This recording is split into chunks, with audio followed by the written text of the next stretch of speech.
Retour sur le plateau de Polytech TV avec deux invités pour parler d'un congrès, d'une convention d'affaires sino-européenne, oui, européen on peut dire, qui va se tenir au mois d'avril prochain au Havre, dans la ville du Havre. Et j'ai à mes côtés Gérard Mercher, qui est directeur général de Le Havre Développement. Bonjour, prenez votre micro, bienvenue. Bonjour. Et Guillaume Ebel, qui est chargé de mission chez Nova Green et qui représente là le PEX. Le PEX, dites-nous rapidement, c'est l'Association des éco-entreprises de France. Voilà. Un réseau de 35 réseaux d'éco-entreprises qui fédère finalement 5000 éco-entreprises, donc soit plus de la moitié de la filière des éco-entreprises. Donc vous avez les syndicats, les pôles de compétitivité, les clusters et les réseaux. Tout comme le monde mien. est dans le PEX. Alors, on parle donc de cette convention d'affaires sino-européenne qui va avoir lieu au mois d'avril, les 9 et 10 avril 2013 au Havre. Une question un peu innocente, mais pourquoi le Havre ? Pourquoi le Havre? C'est très simple, parce qu'on a eu la volonté de créer cette convention. Il faut savoir que le port du Havre est le premier port français pour les flux de conteneurs. C'est en gros 60% du commerce extérieur de la France qui passe par le Havre. Et sur ces 60%, 30% concernent la Chine. Donc la Chine est le premier partenaire commercial de la France et du port du Havre également, de l'ensemble des ports français d'ailleurs, sur le plan des conteneurs. Et puis également parce qu'on avait un relationnel établi avec la Chine. Nous sommes jumelés avec une ville chinoise depuis 1985, Dalian, capitale du Liaoning. C'est un port également. Et le port du Havre est un accord de coopération avec le port de Shanghai. Donc nous avions toutes les raisons de choisir la Chine pour lancer notre convention d'affaires. Nous souhaitions par là même faire rayonner l'image du Havre en tant que place de commerce international et pas seulement place de passage de marchandises. Alors ce sera la 5e édition et un petit peu, devrais-je dire, la 5e édition, l'édition de la maturité. Parce qu'en fait, il y a eu 4 éditions auparavant. 3 qui se sont déroulées au Havre et une en Chine l'an dernier. Et cette 5e édition est particulièrement, je dirais, importante parce qu'elle réunit sur le territoire français de nombreux partenaires que vous avez réunis autour de vous et que vous avez fédérés. Tout à fait. En effet, dès l'origine, nous souhaitions lancer cette convention pour qu'elle alterne une année au Havre, une année en Chine. On s'est donné 3 éditions au Havre pour lancer l'événement, pour faire nos preuves. C'est pas facile de lancer un événement international de cette nature, même si nous avions un soutien très fort du ministère de l'économie et des finances français et du ministère du commerce chinois, ça reste un défi. Le relationnel avec la Chine, ça prend du temps. Il faut aller en Chine, retourner en Chine, multiplier les rencontres pour être crédible avec les interlocuteurs chinois. Et effectivement, l'année dernière, on a entamé le cycle d'alternance puisque l'édition 2011 a eu lieu sur 3 villes chinoises. Shenyang, 7 millions d'habitants, capitale du Liaoning. Chengdu, 12 millions d'habitants, capitale du Sichuan. C'est là où il y avait eu les tremblements de terre et il y avait beaucoup de programmes de reconstruction qui s'achevaient. En 2009, d'ailleurs, nous avions invité Chengdu à être invité d'honneur de la manifestation au Havre. Donc c'était un peu un retour sur place, un bilan des premières opérations de reconstruction. Et puis troisième ville, Chongqing, 33 millions d'habitants, petite bourgade chinoise dans le centre du pays. Et donc c'est vrai que la 5e édition, c'est la première de ce cycle d'alternance en France. Nous attendons en gros une centaine d'entreprises chinoises et quelques 200 entreprises européennes avec UbiFrance qui se chargent de mobiliser la délégation chinoise. Alors on parlera avec vous, Guillaume, dans un instant je dirais, de ce que les entreprises françaises viennent rechercher au Havre. Je voudrais revenir sur les thèmes qui seront à l'honneur, donc efficacité énergétique, énergie décarbonée et écomobilité.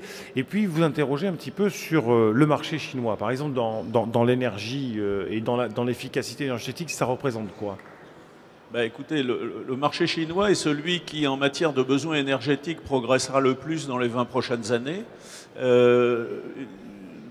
Plus de la moitié des ressources nouvelles énergétiques sur les prochaines années seront consacrées au marché chinois. C'est un marché où la croissance est tellement forte. Le développement urbain est également exponentiel. Et les Chinois ont, comme tout le monde, besoin de mieux gérer leur énergie. Ils n'ont pas tant que ça de ressources naturelles en matière énergétique, donc ils sont soumis, comme beaucoup le sont, à l'importation de matières premières productrices d'énergie. Maintenant, ils ont des programmes de développement en matière éolien, en matière photovoltaïque qui sont extrêmement ambitieux. mais ce sont des gens qui ont une très forte tendance à faire appel aux technologies extérieures à chaque fois qu'ils en ont besoin. Avec parfois le risque qu'il y a pour les entreprises extérieures. Ce qui est un petit peu, je dirais, original, parce qu'on a plutôt l'impression que c'est eux qui exportent leur technologie, mais c'est pas le cas. Enfin, c'est pas le cas. C'est le cas, mais le sens, l'autre sens, le sens inverse, c'est aussi vrai. Ils exportent beaucoup de produits. Il faut savoir que chez le Chinois, la copie, d'une certaine manière, est un art noble. Donc c'est la raison pour laquelle il faut informer les entreprises européennes. Il faut faire très attention sur le marché chinois, il faut être prudent. Il ne faut pas se livrer d'une manière trop importante sans prendre de précautions. Par contre, les Chinois sont très demandeurs d'ingénierie. Autant ils sont très capables de fabriquer des composants, autant l'ingénierie globale, ils ont encore besoin d'un apport extérieur. C'est dans ce domaine-là qu'on est peut-être la ressource pour eux la plus importante, c'est la conception globale, l'intégration. Mais c'est vrai qu'eux sont capables de fabriquer des produits et des composants de manière extrêmement performante aujourd'hui. Alors, Guillaume, si on devait résumer un petit peu l'intérêt des éco-entreprises à se rendre non seulement à ce colloque, mais à, je dirais, essayer d'investir le marché chinois, deux informations que vous m'avez communiquées, avec un objectif de réduire de 17% l'intensité carbone dans le mix énergétique chinois, et puis de réduire d'ici 2020 de 40% les émissions de GES. Ce qui est tout simplement énorme, alors énorme à la mesure du pays. Donc, d'où ma question, dans ce contexte-là, les entreprises que le PEX accompagne ont un intérêt réel à venir rencontrer ce qu'on appelle les donneurs d'ordre chinois. Hein. Complètement. Nous avons dans nos entreprises des entreprises qui ont développé des outils très pointus de surveillance environnementale, notamment dans les capteurs, et qui sont souvent en partenariat avec des grands groupes d'ingénierie. Et ces entreprises la Chine est donc un marché extraordinaire qui s'ouvre à elles. Et donc il faut qu'elles soient présentes. Elles sont en avance pour l'instant. Et il faut qu'elles conservent cette avance et qu'elles proposent leurs outils aux villes chinoises. Donc là, avec l'événement China Europa, on a une opportunité de rencontrer ces donneurs d'ordre de ces villes. Personnellement, moi je fais partie d'un réseau adhérent du PEX qui s'appelle Nova Green.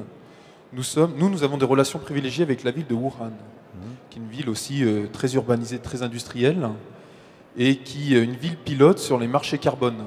Donc on est exactement là-dedans, c'est-à-dire sur des objectifs très ambitieux de réduction des émissions carbone, et la ville cherche des outils pour piloter cette politique. Et nous avons des solutions à leur donner. Alors, ce qui fait la caractéristique de ce congrès, de ces rencontres d'affaires, c'est qu'on a quand même beaucoup de donneurs d'ordre. Vous me disiez à peu près 100 entreprises chinoises qui vont venir et à peu près 200 collectivités, enfin ce qu'on pourrait appeler les collectivités locales, quoi. Non, 100 entreprises chinoises, il y aura plusieurs villes chinoises qui seront représentées.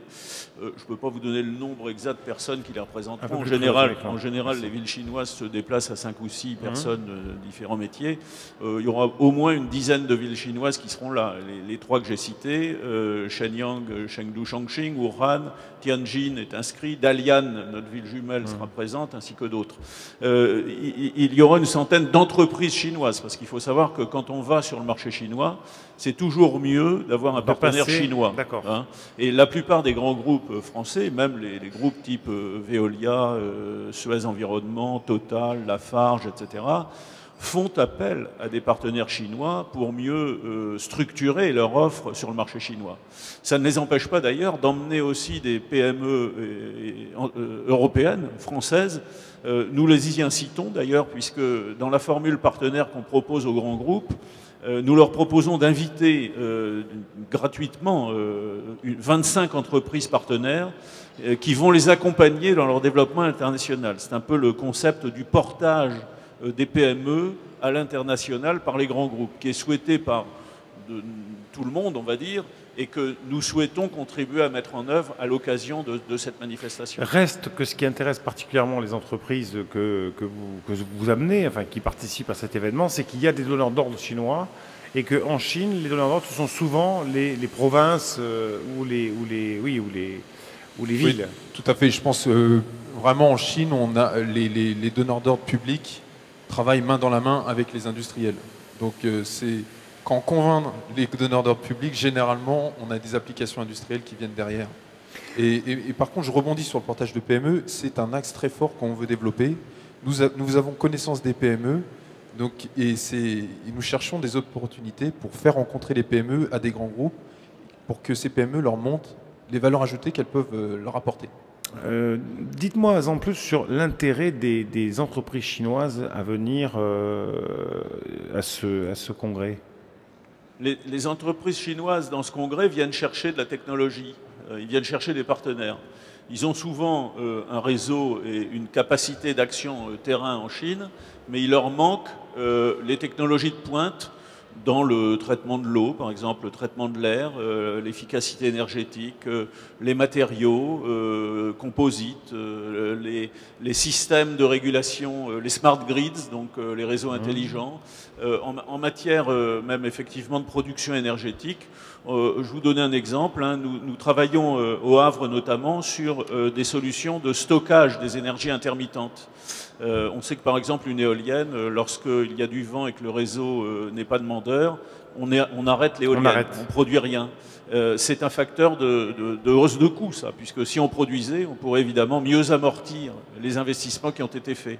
Il y a deux solutions techniques aujourd'hui, par production d'hydrogène d'une part, on fait une électrolyse de l'eau, on produit de l'hydrogène, ou par compression de gaz. On comprime du gaz, on le stocke comprimé, pour produire de l'énergie derrière, on le détend, et avec une turbine, on produit de l'énergie. Ça, ce sont des solutions techniques que les Chinois souhaitent explorer avec nous et pour lesquelles ils sont demandeurs. Sur l'écomobilité aussi, je crois que c'est un des thèmes des rencontres de 2013. L'écomobilité, les Chinois portent un grand intérêt à cette thématique-là. Oui, je pense de fait qu'on a une industrie automobile quand même en France et qu'il y a des solutions plus fines qui sont aussi portées par des PME. Du type les Chinois ont déjà une avance dans le véhicule électrique, hein, par exemple. Hein. Si vous vous promenez en Chine, dans les villes, vous allez être étonné de voir le nombre de scooters électriques, de vélos électriques, etc., de voitures électriques. Donc c'est pas le problème, c'est pas ce qu'ils recherchent. Ce qu'ils recherchent, c'est plutôt des systèmes, une approche systémique des choses. Oui, absolument. Mais dans les énergies nouvelles pour les véhicules, vous avez l'énergie hydrogène, hein, par exemple, où là, la Chine n'est pas du tout en pointe. Et par contre, une société comme Air Liquide, hein, avec des fabricants de voitures européens, est là clairement en pointe sur le véhicule à hydrogène. Hein. Il n'est pas impossible que dans un délai assez court, nous testions au Havre des autobus à hydrogène sur les réseaux de la communauté d'agglo. C'est une énergie qui sera certainement, qui est plus prometteuse sans doute pour les moyens de transport individuels ou collectifs que l'électricité à 20 ans, l'hydrogène. Le coup d'après, c'est pas le véhicule électrique, c'est le véhicule à hydrogène, la pile à combustible en clair.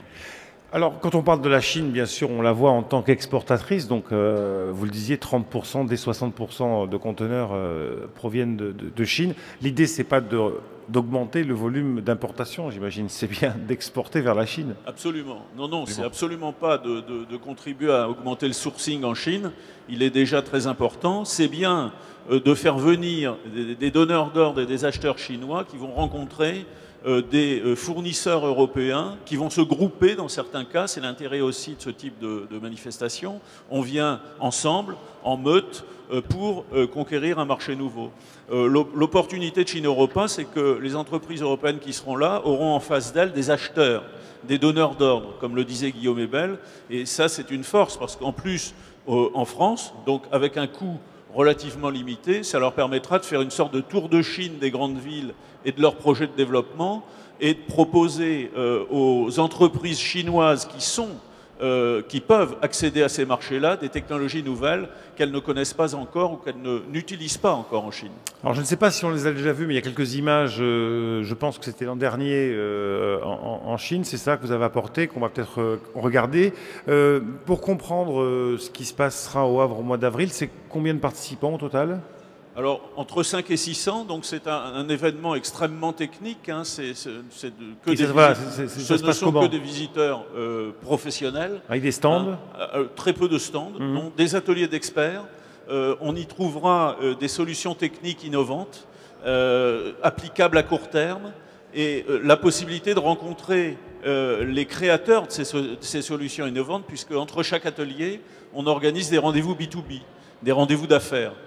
Très simplement organisés, les entreprises qui souhaitent participer se rendent sur notre site internet, qui est facile d'accès, remplissent une fiche, et ça permet ainsi de faire une sorte de matching entre les participants. Les entreprises arrivent donc avec un planning de rendez-vous, ce qui est une sorte de garantie d'un intérêt à participer, puisqu'elles n'arrivent pas dans le brouillard d'une certaine manière, mais avec vraiment un carnet de rendez-vous avec des acteurs qui les intéressent directement. Et alors ce qui est étonnant, c'est ce que vous me disiez en préparant l'émission, c'est qu'en fait vous ne financez pas la venue des entreprises et des collectivités. C'est eux qui financent eux-mêmes leur voyage, donc ils sont vraiment très très volontaires pour venir au Havre. Absolument. Je dois vous dire que d'ailleurs, au Havre, on reçoit en gros une délégation chinoise toutes les semaines, sans exagérer. Souvent, ce sont des délégations de villes qui viennent voir comment les villes françaises font la planification urbaine, traitent tel ou tel sujet. Et je peux vous garantir que les Chinois sont très demandeurs. Et on n'a absolument pas besoin de les inviter tout frais payés. Ils sont demandeurs de cette technologie, de cette expérience, de cet apport en expertise. Et de ce fait-là, ça permet d'organiser un événement abordable sur le plan de son coût, ce qui permet d'ailleurs d'assurer une présence des entreprises avec un budget très faible, puisque le ticket de participation à Chine-Europa est un ticket extrêmement modeste. Guillaume Ebel, on parlait tout à l'heure des TPE et des PME, enfin surtout des PME. Le problème, on le sait, en France, c'est qu'il y a une certaine hégémonie, mais malheureusement dans le bon sens du terme, parce que c'est dans la culture française, hégémonie des grands groupes. Dans ces rendez-vous et par rapport aux attentes que vous avez, vous, PEX, comment, alors vous avez parlé des invitations, effectivement, mais comment faire en sorte que les PME tirent leur épingle du jeu et puissent être dans le sillage des grands groupes et y trouver autant d'intérêt? Je pense que ça se passe à deux niveaux, parce que vous avez déjà la rencontre avec les donneurs d'ordre qui vont déclencher un intérêt. Enfin, on va véritablement voir l'intérêt du donneur d'ordre pour la technologie. Après, il y a la réalisation concrète. Je veux dire, il faut que l'entreprise, elle aille en Chine. Il faut qu'elle, souvent, ça passe par des coopérations, peut-être une joint venture. Il faut en tout cas une domiciliation sur place. Ça, c'est plus difficile. Je pense qu'à ce moment-là, une fois qu'on a détecté l'intérêt, on peut plus facilement aussi aller voir une grande société d'ingénierie et proposer un accord. À mon avis, ça se passe comme ça. Et je pense que là, le fait d'avoir à la fois les donneurs d'ordre et des grands groupes présents au même endroit, c'est un réel intérêt. À mon avis, si vous voulez, les PME, les petites entreprises sont parfois et souvent même plus innovantes que les grandes. Elles ont la capacité de proposer des solutions techniques pointues sur des sujets de niche, si vous voulez.